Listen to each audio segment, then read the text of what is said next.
আপনারা দেখছেন globe TV, সবার পাশে সবার সাথে। গ্লোব নিউজ নিয়ে এখন আমি সুপর্ণা রয়েছি আপনাদের সঙ্গে। এক নজরে দেখে নেব আজকের বিশেষ বিশেষ খবর। গঙ্গা বরণের মধ্যে দিয়ে শেষ বেলার প্রচার। মেলা সুষ্ঠুভাবে পরিচালনা করতে বৈঠক। সরিষায় রোড শোয়ে অভিষেক। বিনা অনুমতিতে কাটা হচ্ছে গাছ। এক রাতের বৃষ্টিতেই জলমগ্ন এলাকা। জলপাইগুড়ির রাস্তায় হেঁটে যাচ্ছে রাবণ।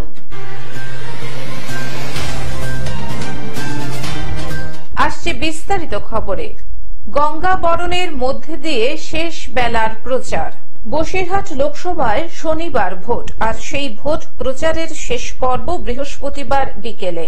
তারপর থেকেই বন্ধ হয়ে যাবে সমস্ত রকম প্রচার। আর তাই শেষ মুহূর্তে শহরের প্রাণ কেন্দ্রে প্রচারে ঝড় তুললেন তৃণমূলের মহিলা বাহিনী। বসিরহাট মহকুমার বসিরহাট পৌরসভার 5 নম্বর ওয়ার্ডের কোঅর্ডিনেটর রানা দাসের নেতৃত্বে ওই ওয়ার্ডের মহিলারা ইছামতি নদীতে ধূপ ধুনো, শঙ্খধ্বনি, ঢাক বাজিয়ে গঙ্গা দেবীকে বরণ করে বসিরহাট লোকসভা কেন্দ্রের তৃণমূল কংগ্রেস প্রার্থী হাজী নুরুল ইসলামের সমর্থনে পদযাত্রা শুরু করলেন। দেখুন, এটা স্বতঃস্ফূর্ত একটা আবেগ।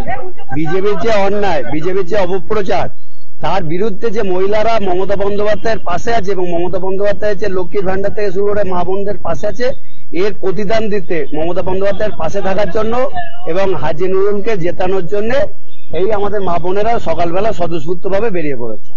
নৈহাটি বটতলা থেকে ইটিন্ডা রোড ধরে দণ্ডিরহাট আমতলায় গিয়ে এই পদযাত্রা শেষ হয়।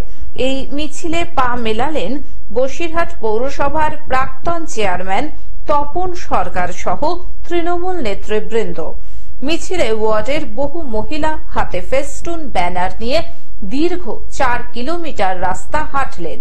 আজকে আমরা এখানে অশুভ শক্তিকে দূরে হাঁটিয়ে আমরা সমস্ত সব মেয়েরা একত্রিত হয়েছি। বিজেপিকে হারিয়ে তৃণমূলকে দিদির পাশে দাঁড়াবো এবং হাজী নুরুল ইসলামকে আমরা সবাইকে জিতিয়ে আমাদের 5 নম্বর ওয়ার্ড বলুন এবং লোকসভা ভোটে সবাইকে জিতিয়ে আমরা। বসিরহাট থেকে সৌমাভু মণ্ডলের রিপোর্ট, গ্লোব নিউজ। মেলা সুষ্ঠুভাবে পরিচালনা করতে বৈঠক। রামকেলি মেলা সুষ্ঠুভাবে পরিচালনা করতে বৈঠক করল মালদা জেলা প্রশাসন। সোমবার বিকেলে জেলা প্রশাসনিক ভবনের কনফারেন্স হলে প্রশাসন ও বিভিন্ন দপ্তরের আধিকারিকদের নিয়ে বৈঠক আয়োজিত হয়। জেলা শাসক নিতিন সিংহানিয়া বলেন, আগামী 14 জুন থেকে রামকেলি মেলা আয়োজিত হতে চলেছে। অন্যান্য বছরের মতো নিরাপত্তা সহ বিভিন্ন আয়োজন করা হবে। সেই সমস্ত বিষয় নিয়েই আজ এই বৈঠক করা হলো। রামকেলি মেলা 14 জুন থেকে আমাদের হবে, 3 দিন ধরে, প্রত্যেক বছরই হয়। এবং তার যে সেফটি সিকিউরিটি অ্যারেঞ্জমেন্টস, তার নিয়ে আছে coordination meeting with various departments আছে করা হয়েছে। এবং যেভাবে আমরা প্রত্যেক বছর সেফটি সিকিউরিটি অ্যাসপেক্টস কে মাথায় রেখে যা যা ব্যবস্থাগুলো করা হয়, টয়লেট থেকে শুরু করে আরো যা যা ব্যবস্থা হয়, সবগুলোই টেক আপ করা হয়েছে। এবং আমরা চেষ্টা করব যাতে কোনো ধরনের কোনো অসুবিধা কোনো প্রয়োজনে না হয়। যেহেতু নাম্বার অফ পিলগ্রিমস প্রত্যেক বছর বাড়ছে, আমরা যা যা ফেসিলিটিস যেগুলো ওখানে করা হয় তৈরি, সেগুলো আরো বেশি বেশি করে করার চেষ্টা করছি। মালদা থেকে অভিষেক দাসের রিপোর্ট, গ্লোব নিউজ। সরিষায় রোড শোয়ে অভিষেক। 1 জুন শেষ দফা নির্বাচন। তার আগে আসন্ন লোকসভা নির্বাচনকে সামনে রেখে ডায়মন্ড হারবার লোকসভা কেন্দ্রের তৃণমূল কংগ্রেস প্রার্থী অভিষেক বন্দ্যোপাধ্যায় গতকাল ডায়মন্ড হারবার 2 নম্বর ব্লকে রোড শো করলেন। মঙ্গলবার বিকেলে ডায়মন্ড হারবার বিধানসভার পর্যবেক্ষক শামীম আহমেদের ব্যবস্থাপনায় এই রোড শো শুরু হয় ডায়মন্ড হারবার 2 নম্বর ব্লকের কামারপালের মোড় থেকে সরিষা 246 মোড় পর্যন্ত। অভিষেক বন্দ্যোপাধ্যায়ের সমর্থনে এই দিন উপস্থিত ছিলেন স্থানীয় বিধায়ক পান্নালাল হালদার, ডায়মন্ড হারবার বিধানসভার পর্যবেক্ষক শামীম আহমেদ, রাজ্য প্রাথমিক শিক্ষক নেতা মইদুল ইসলাম, জেলার মহিলা সভানেত্রী মনমোহিনী বিশ্বাস, ডায়মন্ড হারবার 2 নম্বর ব্লক সভাপতি অরুময় গায়েন, ব্লক 1-এর যুব সভাপতি গৌতম অধিকারী, ব্লক 1-এর পূর্ত কর্মাধ্যক্ষ সন্দীপ সরকার, 2 নম্বর ব্লক যুব সভাপতি মেহবুবার রহমান গায়েন, ব্লক 2-এর পূর্ত কর্মাধ্যক্ষ অভিষেক ব্যানার্জি, পৌরসভার চেয়ারম্যান প্রণব কুমার দাস, টাউন যুব সভাপতি সৌমেন তরফদার সহ অন্যান্যরা। এদিন অভিষেক বন্দ্যোপাধ্যায়কে দেখার জন্য সাধারণ মানুষের ভিড় ছিল চোখে পড়ার মতো। আমি যে স্বতঃস্ফূর্ততা লক্ষ্য করেছি, যেভাবে রাস্তার দুধারে সাধারণ মানুষ মায়েরা উলুধ্বনি শঙ্খধ্বনি দিয়ে বরণ করছে, সংখ্যালঘু মায়েরা দোয়া করেছে, সহযোদ্ধা সতীর্থ ভালোবাসা জানিয়েছে, সমর্থন জানিয়েছে, আমি সকলের কাছে কৃতজ্ঞ। ডায়মন্ড হারবার থেকে বাইজিৎ মন্ডলের রিপোর্ট, গ্লোব নিউজ। বিনা অনুমতিতে কাটা হচ্ছে গাছ। আসানসোলের সালানপুর থানার অন্তর্গত কোদলা মৌজার কোদলা গভীর জঙ্গলে কাটা হচ্ছে গাছ। খবর দেওয়া হয় বন দপ্তরকে। ঘটনাস্থলে বন দপ্তরের কর্মী আধিকারিকেরা পৌঁছালে ঘটনার প্রতিবাদে বিক্ষোভ দেখায় আদিবাসী 22 মৌজার মানুষেরা। তারা বলেন, মাইথন জলাধার সংলগ্ন এলাকার গভীর বনভূমিতে বিনা অনুমতিতে কেটে নেওয়া হচ্ছে গাছ। কিসের স্বার্থে বনভূমি উচ্ছেদ করা হচ্ছে? তাদের অভিযোগ, এক শ্রেণীর জমি মাফিয়ারা জোরপূর্বক গাছ কেটে বনভূমি সাফ করে দিচ্ছে। যদিও ঘটনাস্থলে এক ব্যক্তিকে আটক করা হয় বলে জানান বন দপ্তরের আধিকারিক। কারণ হচ্ছে এখানে কোদলা বনভূমি উচ্ছেদ করা হচ্ছে, যথাযথ গাছ কাটা হচ্ছে। আমরা দেখলাম এখানে অনেক দামি দামি গাছ, তাছাড়া অনেক রকম গাছ এখানে কাটা হচ্ছে। তার জন্য আমরা প্রতিবাদ জানাচ্ছি। এই বনভূমিকে একদম উচ্ছেদ করা হলে কিন্তু অক্সিজেনের অভাব হবে, এই শিল্পাঞ্চল সমস্যায় ভুগবে। আমরা জানি এখানকার অক্সিজেন সমগ্র শুধু আদিবাসীরাই পায় না, সমগ্র সালানপুর এরিয়ার সমস্ত রকম মানুষ পায়। এখান থেকে মানে অক্সিজেন আমরা পেয়ে থাকি। এটা যদি যথেষ্টভাবে কাটা হয়, গাছ কাটা হয়, তাহলে কিন্তু অক্সিজেন সংকট দেখা দেবে এবং আদিবাসীদের আমাদের যেটা মূলত যেটা অধিকার, এটা কিন্তু মানে ক্ষুণ্ণ হবে। বনভূমির গাছ কেটে নির্মাণ কাজ করার উদ্দেশ্য ছিল বলে জানা যায়। যদিও আটক হওয়া ব্যক্তি রাজীব মুর্মু বলেন যে তিনি কাজ দেখাশোনা করছিলেন। জায়গাটি চিত্ত মাঝি ক্রয় করেছে পার্ক বানানোর জন্য।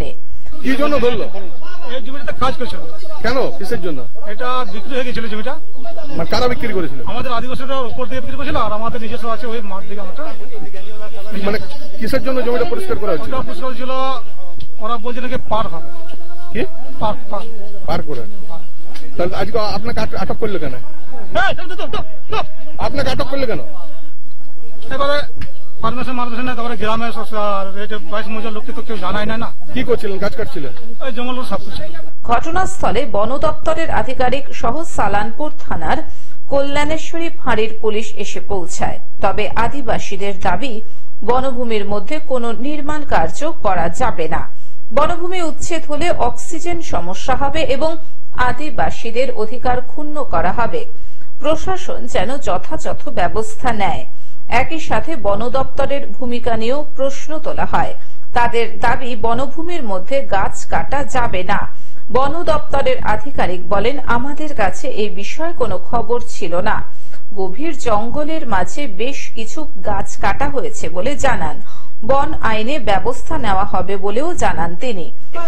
এসে দেখলাম এখানে বেশ কিছু গাছ কাটা হয়েছে এবং অনেকটা জায়গা জুড়ে, এবং কিছু ওই সিমেন্টের পিলার টেল রাখা হয়েছে। কোন একটা কনস্ট্রাকশন হয়তো সম্ভবত হবে, এরকম জন্য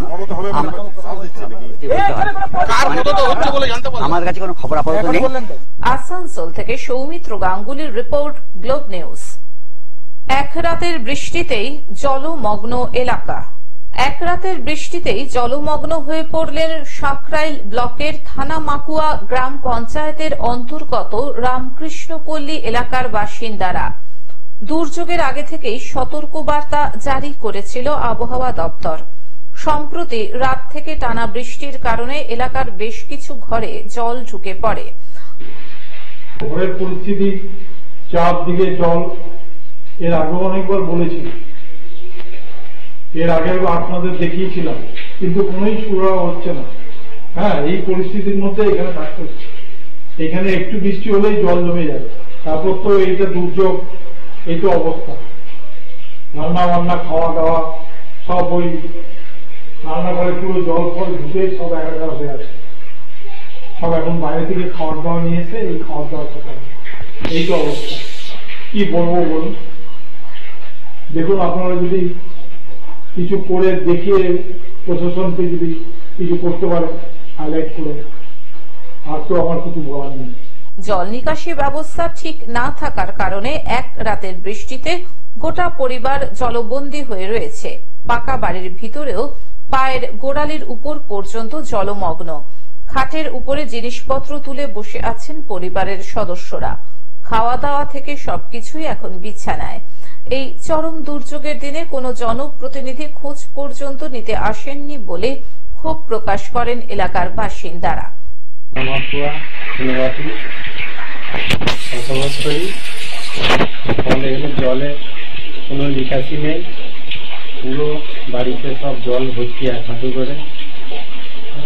রাস্তাঘাটও সেরকম ভালো নয়, কোনো নিকাশি নেই। হাওড়া থেকে অর্পণ সিংহের রিপোর্ট, গ্লোব নিউজ। জলপাইগুড়ির রাস্তায় হেঁটে যাচ্ছে রাবণ। জলপাইগুড়ির রাস্তায় এখন হেঁটে হেঁটে যাচ্ছেন রাবণ। দৃশ্য দর্শন করছেন পথচারী থেকে অনেক মানুষই। বর্তমানে লীলার চল একেবারে নেই বললেই চলে, পাল্টেছে মানুষের রুচিও। তবুও কয়েকটি জায়গায় কীর্তন হলে লীলার ছবি দেখা যায়। আর সেই লীলা করার আগে জলপাইগুড়ির রাস্তায় হেঁটে চলেছেন রাবণ ও তার সঙ্গীরা। রাবণ ছাড়াও রাম, সীতা, বানর সবাই জলপাইগুড়ি শহরের মধ্য দিয়ে হেঁটে যাচ্ছেন। আর এই দৃশ্য অবাক চোখে দেখছেন মানুষ। যারা এই ধরনের বেশে চলছেন তারা বলছেন এটা তাদের পেশা নয়, বরং নেশা। তাদের পূর্বপুরুষদের অনুকরণে এই শখ ধরে রেখেছেন তারা মূলত চাষবাস করেই জীবিকা নির্বাহ করেন। বাকি দিনগুলিতে এই ধরনের লীলা কীর্তন করেই সময় কাটান। আমরা এখানে আসছি মহানাম যজ্ঞের স্টেশন বাজারে কীর্তনের মাধ্যমে লীলা করতে। লীলার নাম আজকে যে লীলাটা করলে সে লীলার নাম হচ্ছে মহিষাসুরবধ। এর কি প্রচলন আছে? এই যে রাম রাবণ আছে আমাদের কাছে। আপনারা সারা বছর কি করেন? সারা বছর আমরা এই যে শিল্পী, এই যে আমাদের যে মহানাম যজ্ঞকে নামের মাধ্যমে যে রাসলীলা করে বেড়াই, বিভিন্ন জায়গায় আমরা যাই। জলপাইগুড়ি থেকে সায়ন সেনের রিপোর্ট, গ্লোব নিউজ।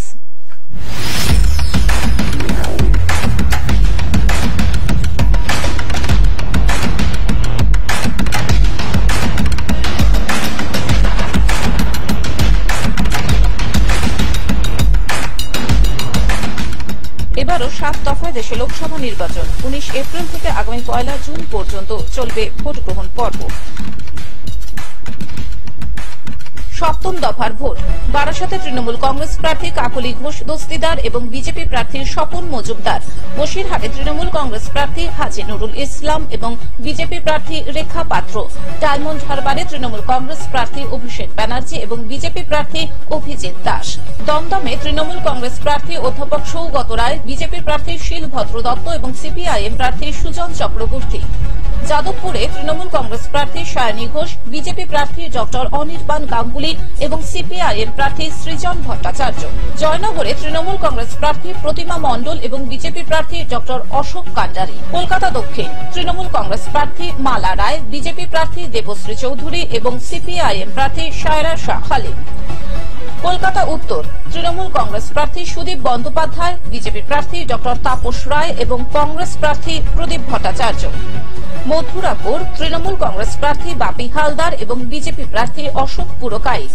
এখন থেকে গ্লোব টিভি দেখুন আপনার স্মার্টফোনেও। গুগল প্লে স্টোর অথবা অ্যাপল স্টোর থেকে ডাউনলোড করুন গ্লোব টিভি লাইভ অ্যাপ এবং জিও টিভি অ্যাপ। এছাড়াও জিও ফাইবারেও গ্লোব টিভি দেখুন 1457 নম্বরে। আজকের মতন গ্লোব নিউজ এখন এই পর্যন্তই। দেখতে থাকুন গ্লোব টিভি, সবার পাশে সবার সাথে। নমস্কার।